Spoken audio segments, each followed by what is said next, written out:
Hello दोस्तों, स्वागत है आप सभी को अपने YouTube channel GK Sachin GS study में। दोस्तों आज हम देखेंगे जीके जीएस का कुछ महत्वपूर्ण प्रश्न जो कि आपके आने वाले सभी एग्जाम के लिए काफ़ी महत्वपूर्ण होंगे। तो दोस्तों इस वीडियो को शुरू से अंत तक जरूर देखिएगा। तो चलिए दोस्तों शुरू करते हैं। आज का पहला प्रश्न है प्रश्न संख्या 1। गाजियाबाद किस नदी के किनारे स्थित है? इसका राइट आंसर हो जाएगा दोस्तों ऑप्शन ए, हिंडन नदी के किनारे स्थित है। ऑप्शन ए, हिंडन नदी के किनारे स्थित है। चलिए अगले प्रश्न को चलते हैं दोस्तों, प्रश्न संख्या 2 की ओर। प्रश्न संख्या 2, बालिया किस नदी के किनारे स्थित है? इसका राइट आंसर हो जाएगा दोस्तों ऑप्शन बी, गंगा नदी के किनारे स्थित है। चलिए अगले प्रश्न को चलते हैं दोस्तों, प्रश्न संख्या 3 की ओर। प्रश्न संख्या 3, राजमुंदरी किस नदी के किनारे स्थित है? तो इसका राइट आंसर हो जाएगा दोस्तों ऑप्शन बी, गोदावरी नदी के किनारे स्थित है। चलिए अगले प्रश्न को चलते हैं दोस्तों, प्रश्न संख्या 4 की ओर। प्रश्न संख्या 4, श्रीरंगपट्टनम किस नदी के किनारे स्थित है? तो इसका राइट आंसर हो जाएगा दोस्तों ऑप्शन डी, कावेरी नदी के किनारे स्थित है। ऑप्शन डी, कावेरी नदी के किनारे स्थित है। चलिए अगले प्रश्न की ओर चलते हैं दोस्तों, प्रश्न संख्या 5 की ओर। प्रश्न संख्या 5, जगदलपुर किस नदी के किनारे स्थित है? तो इसका राइट आंसर हो जाएगा दोस्तों ऑप्शन सी, इंद्रावती नदी के किनारे स्थित है। दोस्तों ऑप्शन सी, इंद्रावती के किनारे स्थित है। चलिए अगले प्रश्न की ओर चलते हैं दोस्तों, प्रश्न संख्या 6 की ओर। प्रश्न संख्या 6, राउरकेला किस नदी के किनारे स्थित है? इसका राइट आंसर हो जाएगा दोस्तों ऑप्शन ए, ब्राह्मणी नदी के किनारे स्थित है।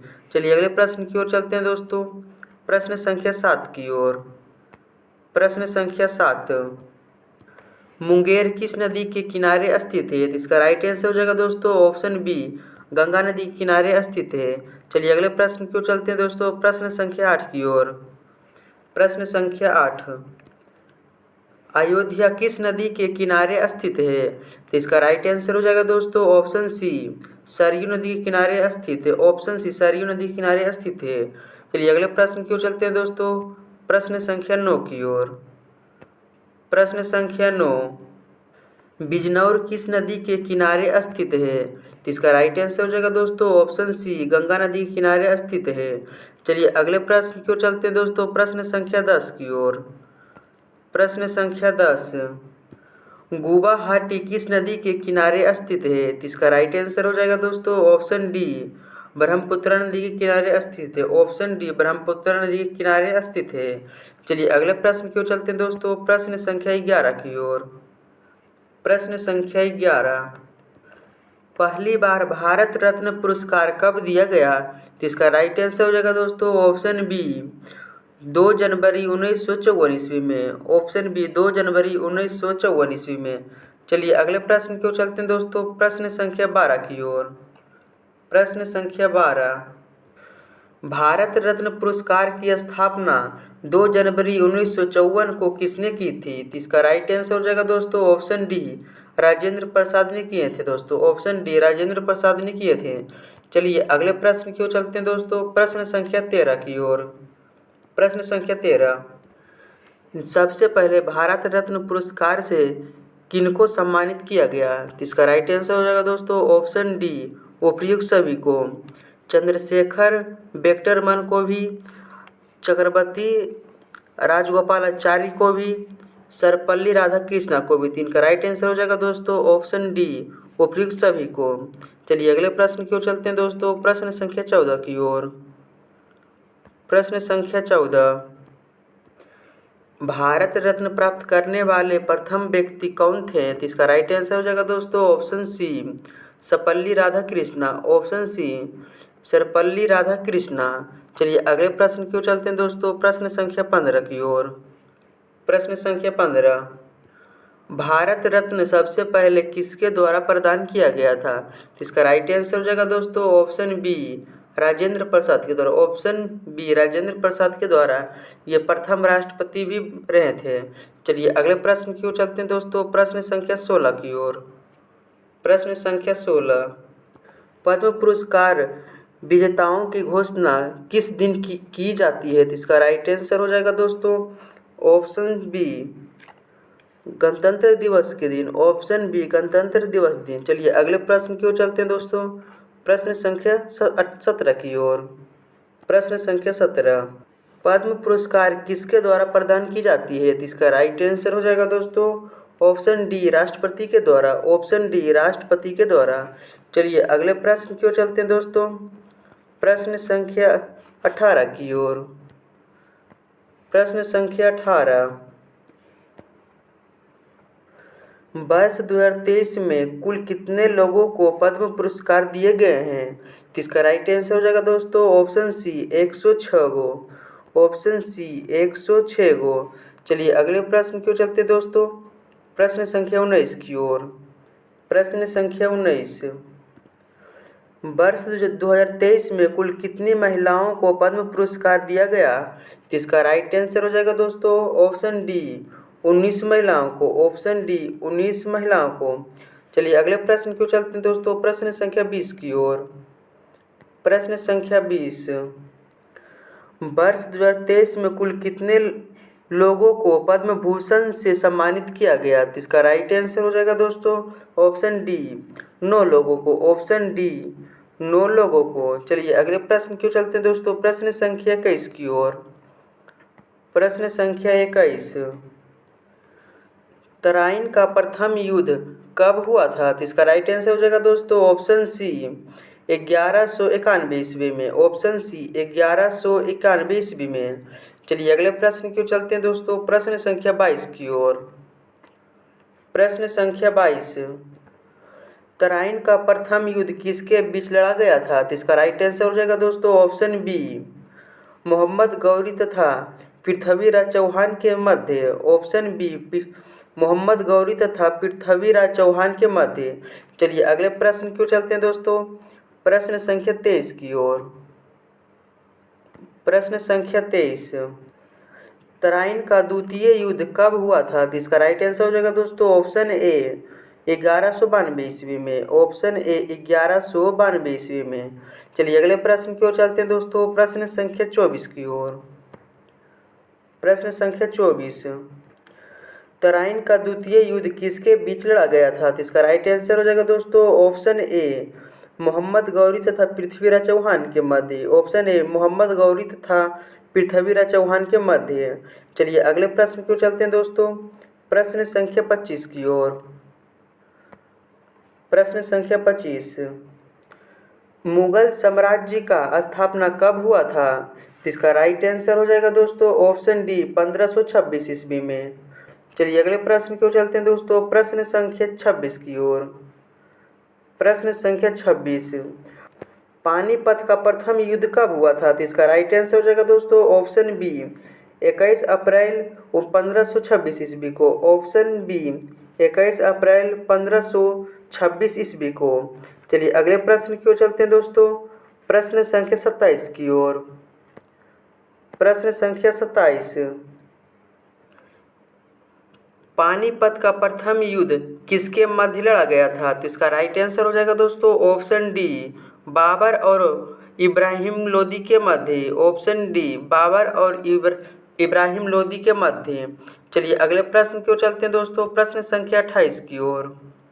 प्रश्न संख्या 28, खानवा का युद्ध कब हुआ था? तो इसका राइट आंसर हो जाएगा दोस्तों ऑप्शन डी 1527 ईस्वी को। दोस्तों प्रश्न संख्या 29 की ओर। प्रश्न संख्या 29, खानवा का युद्ध किसके बीच लड़ा गया था? तो इसका राइट आंसर हो जाएगा दोस्तों ऑप्शन ए बाबर और राणा संगा के बीच। ऑप्शन ए बाबर और राणा संगा के मध्य। चलिए अगले प्रश्न की ओर चलते हैं दोस्तों, प्रश्न संख्या 30 की ओर। प्रश्न संख्या 30,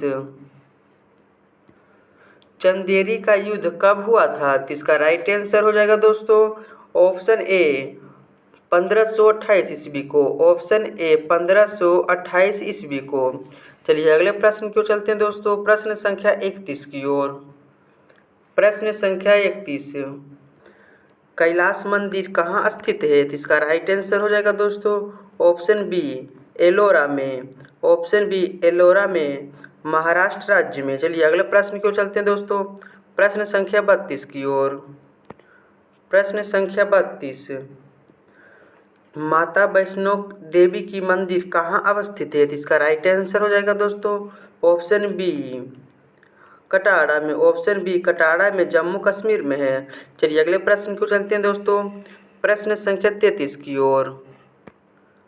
प्रश्न संख्या 33, रघुनाथ मंदिर कहाँ स्थित है? इसका राइट आंसर हो जाएगा दोस्तों ऑप्शन ए जम्मू कश्मीर में। ऑप्शन ए जम्मू कश्मीर में। चलिए अगले प्रश्न की ओर चलते हैं दोस्तों प्रश्न संख्या 34 की ओर। प्रश्न संख्या 34, गोमतेश्वरी मंदिर कहाँ स्थित है? तो इसका राइट आंसर हो जाएगा दोस्तों ऑप्शन डी कर्नाटक में। ऑप्शन डी कर्नाटक में। चलिए अगले प्रश्न को चलते हैं दोस्तों प्रश्न संख्या 35 की ओर। प्रश्न संख्या 35, स्वर्ण मंदिर या हरि मंदिर साहब कहाँ स्थित है? इसका राइट आंसर हो जाएगा दोस्तों ऑप्शन ए अमृतसर पंजाब में। ऑप्शन ए अमृतसर पंजाब में। चलिए अगले प्रश्न को चलते हैं दोस्तों प्रश्न संख्या 36 की ओर। प्रश्न संख्या 36, अमरनाथ मंदिर कहाँ स्थित है? इसका राइट आंसर हो जाएगा दोस्तों ऑप्शन सी जम्मू कश्मीर में। ऑप्शन सी जम्मू कश्मीर में। चलिए अगले प्रश्न की ओर चलते हैं दोस्तों प्रश्न संख्या 37 की ओर। प्रश्न संख्या 37, काशी विश्वनाथ मंदिर कहाँ स्थित है? इसका राइट आंसर हो जाएगा दोस्तों ऑप्शन ए वाराणसी उत्तर प्रदेश में। ऑप्शन ए वाराणसी उत्तर प्रदेश में। चलिए अगले प्रश्न की ओर चलते हैं दोस्तों प्रश्न संख्या 38 की ओर।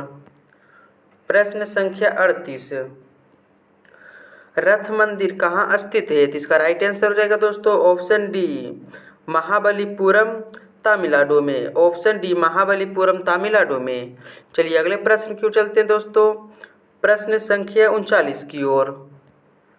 प्रश्न संख्या 39, प्रेम मंदिर कहाँ स्थित है? इसका राइट आंसर हो जाएगा दोस्तों ऑप्शन ए वृंदावन उत्तर प्रदेश में। ऑप्शन ए वृंदावन उत्तर प्रदेश में। चलिए अगले प्रश्न की ओर चलते हैं दोस्तों प्रश्न संख्या 40 की ओर।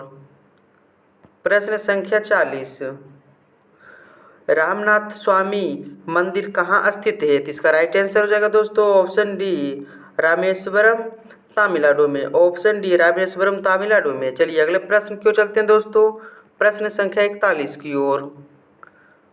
प्रश्न संख्या 41, लावनी किस राज्य का प्रसिद्ध लोक नृत्य है? इसका राइट आंसर हो जाएगा दोस्तों option C Maharashtra. Option C Maharashtra. चलिए अगले प्रश्न की ओर चलते हैं दोस्तों प्रश्न संख्या 42 की ओर। प्रश्न संख्या 42, झौरा किस राज्य का प्रसिद्ध लोक नृत्य है? इसका राइट आंसर हो जाएगा दोस्तों ऑप्शन ए उत्तर प्रदेश का। ऑप्शन ए उत्तर प्रदेश का। चलिए अगले प्रश्न की ओर चलते हैं दोस्तों प्रश्न संख्या 43 की ओर। प्रश्न संख्या 43, राउफ कहाँ का प्रसिद्ध लोक नृत्य है? इसका राइट आंसर हो जाएगा दोस्तों ऑप्शन डी जम्मू कश्मीर का। ऑप्शन डी जम्मू कश्मीर का। चलिए अगले प्रश्न की ओर चलते हैं दोस्तों प्रश्न संख्या 44 की ओर। प्रश्न संख्या 44, हिक्कत कहाँ का प्रसिद्ध लोक नृत्य है? इसका राइट आंसर हो जाएगा दोस्तों ऑप्शन बी जम्मू कश्मीर में। ऑप्शन बी जम्मू कश्मीर में। चलिए अगले प्रश्न की ओर चलते हैं दोस्तों प्रश्न संख्या 46 की ओर। प्रश्न संख्या 46, धूमर किस राज्य का प्रसिद्ध लोक नृत्य है? इसका राइट आंसर हो जाएगा दोस्तों ऑप्शन सी राजस्थान का। ऑप्शन सी राजस्थान का। चलिए अगले प्रश्न की ओर चलते हैं दोस्तों प्रश्न संख्या 47 की ओर। प्रश्न संख्या 47, लिम किस राज्य का प्रसिद्ध लोक नृत्य है? इसका राइट आंसर हो जाएगा दोस्तों ऑप्शन सी नागालैंड का। ऑप्शन सी नागालैंड का। चलिए अगले प्रश्न की ओर चलते हैं दोस्तों प्रश्न संख्या 48 की ओर। प्रश्न संख्या 48, डंडा नाटा किस राज्य का प्रसिद्ध लोक नृत्य है? इसका राइट आंसर हो जाएगा दोस्तों ऑप्शन ए उड़ीसा का। ऑप्शन ए उड़ीसा का। चलिए अगले प्रश्न की ओर चलते हैं दोस्तों प्रश्न संख्या 49 की ओर। प्रश्न संख्या 49, कवाड़ी किस राज्य का प्रसिद्ध लोक नृत्य है? इसका राइट आंसर हो जाएगा दोस्तों ऑप्शन बी तमिलनाडु का। ऑप्शन बी तमिलनाडु का। चलिए अगले प्रश्न की ओर चलते हैं दोस्तों, प्रश्न संख्या 50 की ओर। प्रश्न संख्या 50, बसंत किस राज्य का प्रसिद्ध लोक नृत्य है? तो इसका राइट आंसर हो जाएगा दोस्तों ऑप्शन डी तमिलनाडु का। ऑप्शन डी तमिलनाडु का। चलिए अगले प्रश्न की ओर चलते हैं दोस्तों, प्रश्न संख्या 51 की ओर। प्रश्न संख्या 51, गंभीरा किस राज्य का प्रसिद्ध लोक नृत्य है? तो इसका राइट आंसर हो जाएगा दोस्तों ऑप्शन ए पश्चिम बंगाल का। ऑप्शन ए पश्चिम बंगाल का। चलिए अगले प्रश्न की ओर चलते हैं दोस्तों, प्रश्न संख्या 52 की ओर। प्रश्न संख्या 52, जनगणना 2011 के अनुसार देश में सर्वाधिक जनसंख्या वाला राज्य कौन सा है जहां लगभग 21 करोड़ लोग रहते हैं? तो इसका राइट आंसर हो जाएगा दोस्तों option A Uttar Pradesh. Option A Uttar Pradesh. चलिए अगले प्रश्न की ओर चलते हैं दोस्तों, प्रश्न संख्या 53 की ओर। प्रश्न, जनगणना आकलन रिपोर्ट प्रदर्शित करती है कि भारत विश्व का सबसे युवा देश है। वर्ष 2020 में भारतीयों की औसत उम्र होगी। तो इसका राइट आंसर हो जाएगा दोस्तों ऑप्शन सी 29 वर्ष। ऑप्शन सी 29 वर्ष। चलिए अगले प्रश्न की ओर चलते हैं दोस्तों, प्रश्न संख्या 54 की ओर। प्रश्न संख्या 54, 2011 में देश के निम्नलिखित राज्यों में से किसमें साक्षरता दर सबसे कम थी? तो इसका राइट आंसर हो जाएगा दोस्तों ऑप्शन बी बिहार का। ऑप्शन बी बिहार का। चलिए अगले प्रश्न की ओर चलते हैं दोस्तों, प्रश्न संख्या 55 की ओर। प्रश्न संख्या 55, 2011 की जनगणना के अनुसार निम्नलिखित राज्यों में से किस राज्य में स्त्री और पुरुष साक्षरता में सबसे अधिक अंतराल है? तो इसका राइट आंसर हो जाएगा दोस्तों ऑप्शन ए राजस्थान का। ऑप्शन ए राजस्थान का। चलिए अगले प्रश्न की ओर चलते हैं दोस्तों, प्रश्न संख्या 56 की ओर। प्रश्न संख्या 56, 2011 की जनगणना के अनुसार भारत की कुल जनसंख्या में नगरीय जनसंख्या का कितना प्रतिशत है? तो इसका राइट आंसर हो जाएगा दोस्तों ऑप्शन डी 31.2%। Option D 31.2%। चलिए अगले प्रश्न की ओर चलते हैं दोस्तों, प्रश्न संख्या 57 की ओर। प्रश्न संख्या 57, भारत में पहली बार जनगणना किसके कार्यकाल में संपन्न हुई थी? तो इसका राइट आंसर हो जाएगा दोस्तों option C Lord Mayo. Option C Lord Mayo ने। चलिए अगले प्रश्न की ओर चलते हैं दोस्तों, प्रश्न संख्या 58 की ओर। प्रश्न संख्या 58, आज़ादी के बाद भारत की पहली जनगणना कब हुई थी? तो इसका राइट आंसर हो जाएगा दोस्तों ऑप्शन बी 1951 ईस्वी में। ऑप्शन बी 1951 ईस्वी में। चलिए अगले प्रश्न की ओर चलते हैं दोस्तों, प्रश्न संख्या 59 की ओर। प्रश्न संख्या 59, 2011 की जनगणना के अनुसार भारत में शहरों में रहने वाले लोगों की संख्या है लगभग। तो इसका राइट आंसर हो जाएगा दोस्तों option A 37 crore. Option A 37 crore. चलिए अगले प्रश्न की ओर चलते हैं दोस्तों, प्रश्न संख्या 60 की ओर। प्रश्न संख्या 60, 2011 की जनगणना के अनुसार किस केंद्र शासित प्रदेश का लिंगानुपात सबसे ज़्यादा है? तो इसका राइट आंसर हो जाएगा दोस्तों ऑप्शन सी पुदुचेरी का। ऑप्शन सी पुदुचेरी का। चलिए अगले प्रश्न की ओर चलते हैं दोस्तों, प्रश्न संख्या 61 की ओर। प्रश्न संख्या 61, भारत में प्रभावित साक्षरता दर की गणना की जाती है। तो इसका राइट आंसर हो जाएगा दोस्तों ऑप्शन डी 7 वर्ष की उम्र से ऊपर की संख्या से। ऑप्शन डी 7 वर्ष की उम्र से ऊपर की संख्या से। चलिए अगले प्रश्न की ओर चलते हैं दोस्तों, प्रश्न संख्या 62 की ओर। प्रश्न संख्या 62, हिमालय पर्वत श्रेणी निम्न में से किस राज्य का हिस्सा नहीं है? तो इसका राइट आंसर हो जाएगा दोस्तों ऑप्शन ए उत्तर प्रदेश का। चलिए अगले प्रश्न की ओर चलते हैं दोस्तों, प्रश्न संख्या 63 की ओर। प्रश्न संख्या 63, भारत की कौन सी पर्वत श्रेणी नवीनतम है? तो इसका राइट आंसर हो जाएगा दोस्तों हिमालय पर्वत।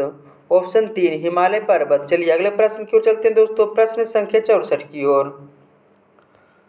प्रश्न संख्या 64, हिमालय का पद प्रदेश फॉसिल रिकॉन्स निम्न में से किस स्थान से जाना जाता है? तो इसका राइट आंसर हो जाएगा दोस्तों ऑप्शन 4 शिवालिक से, ऑप्शन 4 शिवालिक से। चलिए अगले प्रश्न की ओर चलते हैं दोस्तों, प्रश्न संख्या 65 की ओर। प्रश्न संख्या 65, भारत की सबसे ऊंची पर्वत चोटी कौन सी है? तो इसका राइट आंसर हो जाएगा दोस्तों option 1 K2 Godwin Austen. Option 1 K2 Godwin Austen. चलिए अगले प्रश्न की ओर चलते हैं दोस्तों, प्रश्न संख्या 66 की ओर।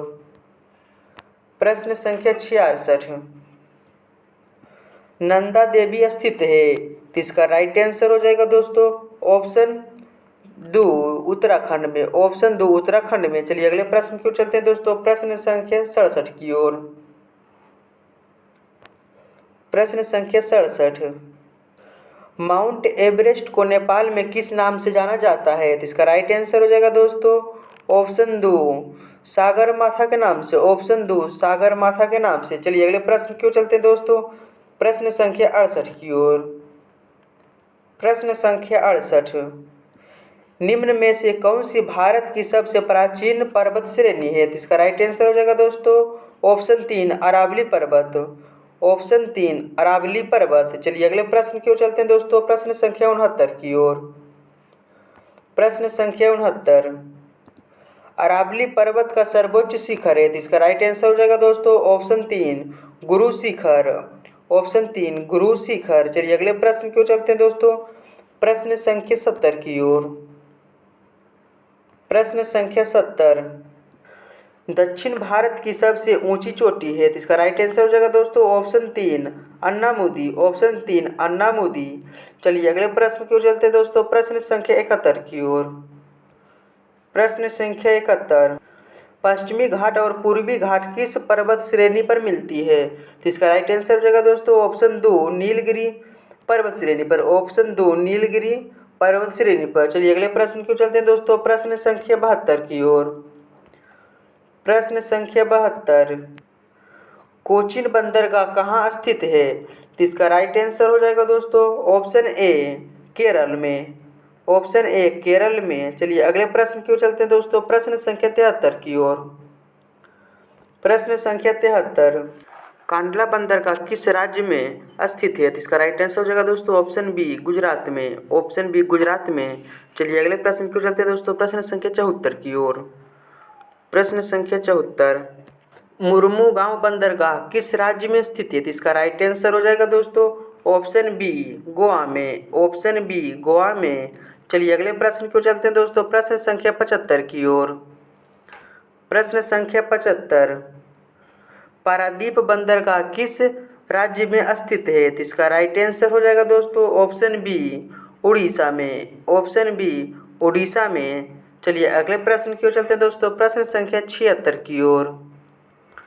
प्रश्न संख्या 76, न्यू मंगलौर बंदरगाह किस राज्य में स्थित है? तो इसका राइट आंसर हो जाएगा दोस्तों ऑप्शन ए कर्नाटक में। ऑप्शन ए कर्नाटक में। चलिए अगले प्रश्न की ओर चलते हैं दोस्तों, प्रश्न संख्या 77 की ओर। देश का सबसे गहरा बंदरगाह कौन सा है? तो इसका राइट आंसर हो जाएगा दोस्तों ऑप्शन डी विशाखापट्टनम बंदरगाह। ऑप्शन डी विशाखापट्टनम बंदरगाह। चलिए अगले प्रश्न की ओर चलते हैं दोस्तों, प्रश्न संख्या 78 की ओर। प्रश्न संख्या 78, देश का सबसे पुराना कृत्रिम बंदरगाह कौन सा है? तो इसका राइट आंसर हो जाएगा दोस्तों ऑप्शन डी चेन्नई बंदरगाह। ऑप्शन डी चेन्नई बंदरगाह। चलिए अगले प्रश्न की ओर चलते हैं दोस्तों, नहावा सेवा बंदरगाह किस राज्य में स्थित है? तो इसका राइट आंसर हो जाएगा दोस्तों ऑप्शन ए महाराष्ट्र में। ऑप्शन ए महाराष्ट्र में। चलिए अगले प्रश्न की ओर चलते हैं दोस्तों, प्रश्न संख्या 80 की ओर। प्रश्न संख्या 80,